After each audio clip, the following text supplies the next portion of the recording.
মৰমৰ ছাত্ৰ ছাত্ৰীসকল তোমালোকৰ যিটো কম্পাৰ্টমেণ্টেল এক্সাম এই এক্সামটো তোমালোকে জানে 3টা পৰ্যন্ত সাবজেক্ট দিব পাৰি সব পৰীক্ষাটো বেছি দিন নকৰে জাস্ট এমাহ বা 1.5 মাহৰ ভিতৰতে পৰীক্ষাটো হয় আৰু ৰিজাল্টটো যোৱাবাৰ যদি চাওঁ জুন মাহত দি দিছিল এতিয়া তোমালোকৰ এটা প্ৰশ্ন মই যদিও কৈ আছো ভিডিঅ'ত তথাপিতো বহুত ছাত্ৰ ছাত্ৰীয়ে প্ৰশ্ন দি আছে যে থিয়ৰিত ফেইল হৈছে যিটো ডেসক্ৰিপটিভত কিন্তু এমসিকিউ দিব লাগিব নেকি অৰ্থাৎ প্ৰশ্নটো 90 মাৰ্কছৰ হ'ব নে 45 মাৰ্কছৰ হ'ব মই আকৌ কৈছো তোমালোকৰ যিটো যদি তোমালোকৰ ডেসক্ৰিপটিভ পেপাৰ যদি এফ আহিছে গতিকে তোমালোকে অকল থিয়ৰি পেপাৰখন দিলে হ'ল ডেসক্ৰিপটিভ পাৰ্টটো দিলে হ'ল য'ত তোমালোকে 45 মাৰ্কছৰ দিলে হ'ল তোমালোকে আৰু এমসিকিউ দিব নালাগে তোমালোকক মোক এই প্ৰমাণ সহকাৰে চোৱা এইখন ইংলিছৰ কুৱেশ্যন পেপাৰ য'ত তোমালোকে যোৱা বছৰ হয় 2014 দেখা 24 দেখা পাইছে তোমালোকে আৰু তোমালোকে দেখা পাইছে কিমান নাম্বাৰ দিয়া আছে 45 মাৰ্কছ দিয়া আছে অৰ্থাৎ 45 নম্বৰ দিয়া আছে লগতে সময় থাকে 2 ঘণ্টা ঠিক আছে বুজি পালা তোমালোকৰ যিটো য'ত তোমালোকৰ এমসিকিউ থকা প্ৰশ্ন যেনেকুৱা সোশিয়েল সায়েন্স হক মেথছ আৰু তোমালোকৰ যেটো ইংলিছত তোমালোকৰ দুটা যেটো এমসিকিউ আৰু থিয়ৰি আছে ওতে তোমালোকৰ থিয়ৰি যদি বেয়া হৈছে থিয়ৰিত পৰীক্ষা দিলে হৈ যাব আৰু আসামিছত বাৰু তেনেকুৱা নহয় কাৰণ থিয়ৰি তাত প্ৰেক্টিকেল সো প্ৰেক্টিকেল মানে হেৰি ওএমআৰ নাই অৰ্থাৎ এমসিকিউ নাই গতিকে আসামিছৰ ইলেক্টিভৰ বাহিৰে বাকিটা থিয়ৰি দিলে হ'ল যদি তোমালোকে থিয়ৰিটো বেয়া হৈছে এতিয়া নেক্সট আহিলে আমাৰ তোমালোকৰ প্ৰশ্ন কৈছো যে বহুতে কৈ আছে প্ৰশ্ন টান হ'ব নেকি বা কেনে ধৰণৰ প্ৰশ্ন দিব তোমালোকৰ বাবে সেইকাৰণে মই ইংলিছৰ প্ৰশ্নখন লৈ আহিছো ইতিমধ্যে মই মেথছৰ প্ৰশ্নখন আলোচনা কৰিছো তোমালোকৰ লগত আলোচনা মানে তোমালোকক শ্বেয়াৰ কৰিছো কেনেকুৱা তোমালোকে গম পাইছা এবাৰ মই ইংলিছৰ খিনি তোমালোকৰ লগত শ্বেয়াৰ কৰিছো এনসাৰখিনি মই তোমালোকক আমাৰ যিটো হোৱাটছএপ গ্ৰুপ আছে তোমালোকে জানাই যে এটা আমি গ্ৰুপ কৰিছো তোমালোকৰ সুবিধাৰ ক্ৰমে তোমালোকে সহায় দিয়াৰ কাৰণে যোৱা বছৰ আমি তেনেকুৱা পঢ়াইছিলো বহু ছাত্ৰ ছাত্ৰীক কম্পাৰ্টমেন্টেল আমি নিৰ্দিষ্ট কমন দি বা তেনেকুৱাকে কিছু হেল্প কৰি বহু ছাত্ৰীয়ে পাছো কৰিছিল এইবাৰ তেনেকুৱাকে আমি এটা কোৰ্স লৈ আহিছো কোৰ্স মানে য'ত তোমালোকক এই 1.5 মাহ যি আছে এইখিনি তোমালোকক কিছু কমন নোটছ দিয়া হ'ব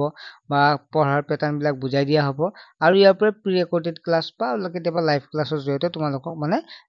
হেল্প কৰা হ'ব এটা সাবজেক্ট যদি চোৱা তোমালোকে মেথছ যিসকলৰ বেয়া হৈছে সোশিয়েল যিসকলৰ বেয়া হৈছে অৰ্থাৎ সমাজ বিজ্ঞান আৰু তোমালোকৰ ইংৰাজী আৰু অসমীয়া 4টা বিষয়ত যদি বেয়া 4টা বিষয় মেইনলি 3টাত দিব পাৰি কিন্তু এই 4টা বিষয়ে আমি অনলাইন ব্যৱস্থা কৰিছো অনলাইন ক্লাছে হওক বা নোটছে হওক তেনেকুৱাকে হোৱাটছএপ গ্ৰুপ আমি খুলিছো য'ত তোমালোকে মাত্ৰ 99 টকা দিলে তোমালোকে আটাইখিনি সুবিধা লাভ কৰিবা পৰীক্ষা আগলৈকে আমি যিমান পাৰো চেষ্টা কৰিম যাতে তোমালোকক ভাল এটা ৰিজাল্ট কৰাব পাৰো বা তোমালোকে পাছ কৰাব পাৰো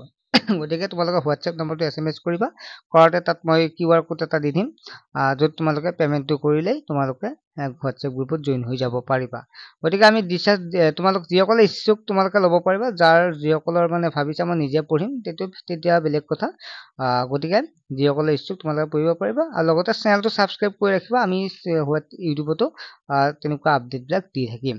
এতিয়া নেক্সট প্ৰশ্ন কেনেকুৱা আহিছে টান নে সহজ তোমালোকে নিজে গম পাবা ইয়াত চোৱা 2 পূৰণ 10 অৰ্থাৎ 10টা প্ৰশ্নত 20 নম্বৰ আহিছিল 2 নম্বৰকে ইয়াত তোমালোকে দেখা পাইছা মই প্ৰশ্নখিনি পঢ়াই নাথাকো তোমালোকৰ জাস্ট শ্বেয়াৰ কৰিছো আমি পিছত আমি প্ৰশ্নখিনি আলোচনা কৰিম যেহেতু তোমালোকে ক্লাছ গ্ৰুপত জয়েন হলে আমি আটাইখিনি আলোচনা কৰিম তোমালোকে চাবা আৰু ইউটিউবতো দি দিম তোমালোকে ইউটিউবতো চেনেলটো সাবস্ক্ৰাইব কৰি ৰাখি থবা ইয়াত চোৱা 10টাত তোমালোকৰ 20 নম্বৰ আহিছিল প্ৰশ্নকেইটা তোমালোকে দেখা পাইছা নেক্সট 2 নম্বৰ যেটো 11 নম্বৰৰ পৰা আছে ইয়াত কি আছে য'ত প্ৰশ্নটো দি আছে who was here at the door তাৰপিছত what did Max do when he heard the knocking এইবিলাক পাইছা তোমালোকে যেটো নেক্সট হ'ল 12 নম্বৰটো তেনেকুৱাকে দিয়া আছে 12 নম্বৰ প্ৰশ্নখিনি তোমালোকে গম পাইছা কিতাপৰ পৰা দি দিছে 13 নম্বৰ দিয়া আছে এছে ৰাইটিং দিয়া আছিল য'ত তোমালোকক মই কমন দি দিম বাৰু কিছুমান এছে তোমালোকে চাব পাৰিবা 14 নম্বৰ প্ৰশ্নটো তেনেকুৱাকে দিয়া আছে letter writing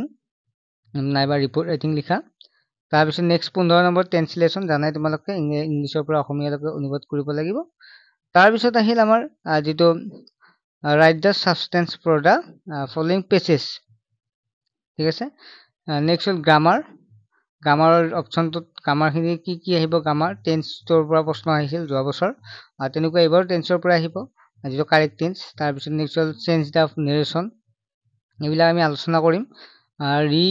right the following as directed ইয়াত দি আছে rewrite the assertive form, write a compound sentence. ছাত্ৰসকল তোমালোকে প্ৰশ্নখন চাই গমে পাইছা একেবাৰে নৰ্মেল প্ৰশ্ন হয় তোমালোকৰ মেট্ৰিকৰ দৰে প্ৰশ্ন সো তোমালোকে বহুতে কৈ আছে কম্পাৰ্টমেণ্টেল টান হয় কিবা হয় এনেকুৱা এইবিলাক ভাবি থাকি কাম নাই মানে ভালদৰে পঢ়া ভালদৰে নপঢ়িলে কিন্তু তোমালোকে আকৌ ক্লাছ 10 ৰ পৰা পঢ়িব লাগিব গতিকে এইকেইদিন তোমালোকে নিজে বিবেচনা কৰা তোমালোকে এই 1-1.5 মাহ বা 2 মাহ ধৰিলো মই মেক্সিমাম 2 মাহ হ'ব পাৰে এই 1-2 মাহ যি তোমালোকে ভালদৰে পঢ়া তেতিয়া হলে কিন্তু তোমালোকে আকৌ তোমালোকৰ ফ্ৰেণ্ডৰ লগতে পঢ়িব পাৰিবা তোমালোকে যে মেট্ৰিক পাছ কৰিছে কোনো ধৰণৰ তোমালোকৰ আৰু মনত নাহে তোমালোকে ধুনীয়াকৈ আগবাঢ়ি যাব পাৰিবা সেইকাৰণে কম্পাৰ্টমেণ্টেল পাই এটা চান্স দিয়ে তোমালোকৰ ঠিক আছে তোমালোকে পাৰিবা তোমালোকৰ সাহস আছে তোমালোকৰ বিশ্বাস আছে তোমালোকে নিজে পজিটিভলি আছা সেইকাৰণে তোমালোকে পাৰিবা ঠিক আছে বাই